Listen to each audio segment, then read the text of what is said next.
हैं। करनाल में किसानों ने डाला डेरा। हरियाणा से खबर, करनाल में किसानों ने डाला डेरा। करनाल जिले में धारा 144 लागू कर दी गई है। बता दें कि मिनी सचिवालय के बाहर जमे हैं किसान और किसानों को रोकने के लिए पैरा मिलिट्री फोर्स तैनात की गई है। सुरक्षा बलों भी 40 कंपनियां मौजूद हैं। न्याय मिलने तक संघर्ष रहेगा जारी, राकेश टिकैत ने बयान दिया।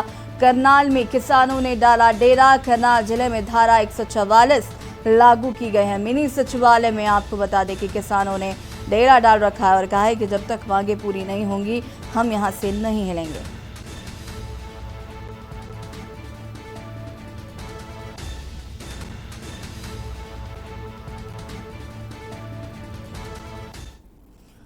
हरियाणा में से खबर आपको बता रहे, जहां पर करनाल में किसान जमे हुए हैं और इसी खबर पर ज्यादा जानकारी के साथ ब्यूरो चीफ विनोद गुप्ता जी हमारे साथ जुड़े हुए हैं। विनोद जी, आपसे जानना चाहूंगी मैं, एक तरफ किसान आंदोलन जो इतने लंबे समय से चल रहा है, इतने दौर की वार्ता सरकार और किसानों के बीच हो चुकी है, लेकिन आज जिस तरीके से हम आज जो तस्वीर देख रहे हैं, करनाल में मिनी सचिवालय में किसान अपनी मांगों को लेकर डटे हुए हैं।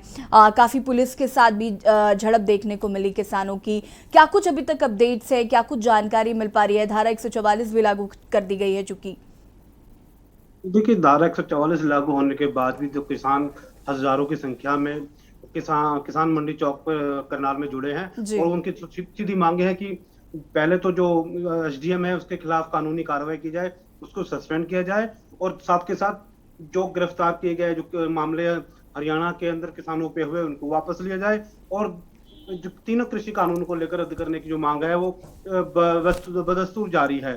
तो आज किसान आज भी वही लघु सचिवालय के बाहर डेरा डाल के बैठे हैं। क्योंकि पुलिस फोर्स की बात की जाए, 40 रैपिड एक्शन फोर्स की जो टुकड़ियां हैं वो वहां पर मौजूद है। खुद एसपी, डीएसपी, एसएसपी मतलब वहां के जो आला अधिकारी है मौके मौजूद है और सरकार की पूरी निगरानी है इस पूरे आंदोलन पर। जी जी। विनोद जी, आपसे मैं ये भी जानना चाहूंगी, अभी मिनी सचिवालय में इस वक्त किसान मौजूद हैं, उनका अगला कदम क्या होगा? क्योंकि जिस तरीके से धारा 144 लागू कर दी गई है, पैरामिलिट्री फोर्स जो है वो तैनात है और लगातार किसानों को रोकने का प्रयास किया जा रहा है, उसको लेकर क्या कुछ अभी तक अपडेट्स मिल पाए हैं? आगे किसान की रणनीति क्या होगी? जी, कल की अगर बात की जाए तो कल एक 11 सदस्य जो मीटिंग सदस्य एक प्रतिनिधि मंडल था किसान महापंचायतों का, जी। उन्होंने सरकार के आला अधिकारियों से बात की थी, परंतु कोई हल नहीं निकला। उनका स्पष्ट कहना है जब तक हमारी मांगे नहीं पूरी होंगी तो हम यहाँ पे अनिश्चित काल के धरने पे बैठे हैं। सरकार ने कानूनी नियम ना तोड़े, कोई जान माल की हानि ना हो, उसके लिए 24 घंटे के लिए वहां पर इंटरनेट सेवाएं भी बंद कर दी गई है। जी। पूरी तरह से मिलिट्री फोर्सेस कह लो, चाहे आप रैपिड एक्शन फोर्स कह लीजिए, हरियाणा पुलिस की टुकड़ियां वहां पे मौजूद है।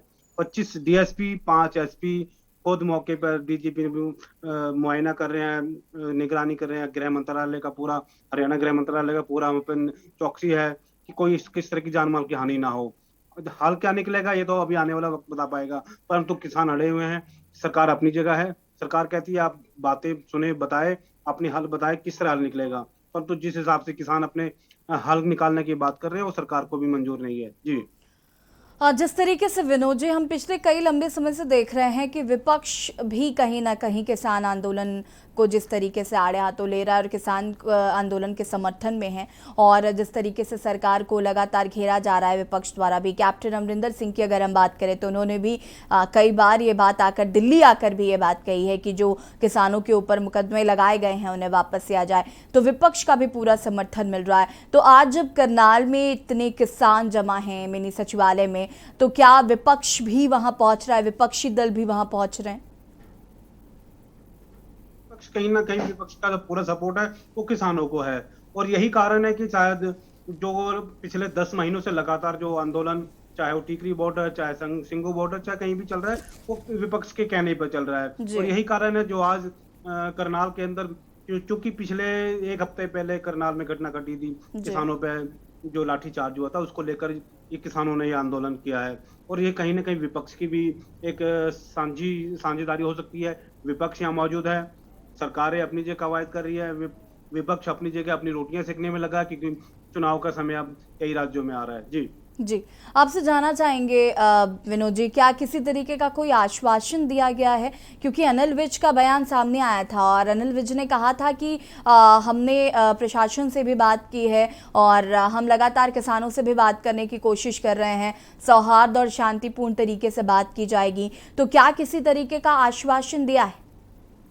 जी, जहां एक तरफ बात की जाए शांतिपूर्ण आंदोलन की, जी। तो राकेश टिकैत हो, चाहे चंदूनी हो, चाहे योगेंद्र यादव हो, उन्होंने कहा जी हम बैरिकेड तोड़कर लघु सचिवालय पहुंचेंगे, जी। मगर शांतिपूर्वक। ये शांतिपूर्वक पहुंचना और बैरिकेड तोड़ना तो शायद कोई हल नहीं होगा। दूसरी बात, सरकार की बात की जाए, निशांत कुमार यादव है, डीसी है वहां के, ममता जी है, ममता सिंह है, आईजी है, और भी बड़े अधिकारी जो पुलिस के हैं, प्रशासन के हैं, वो कहते हैं शांति बनाए रखे।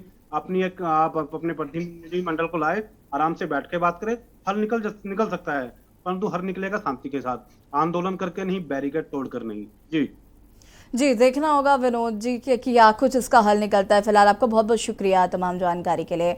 और यहाँ पर हम बात कर रहे हैं न्याय मिलने तक संघर्ष जारी रहेगा, राकेश टिकैत ने बयान दिया है। और इंटरनेट सुविधा जो है वो भी बंद चल रही है। आपको बता दें 40 सुरक्षा बल जो हैं वो उन कंपनियों के तैनात किए गए हैं। और आपको ये भी बता दें कि लगातार विपक्षियों का भी जो समर्थन है वो किसानों को पूरा मिल रहा है।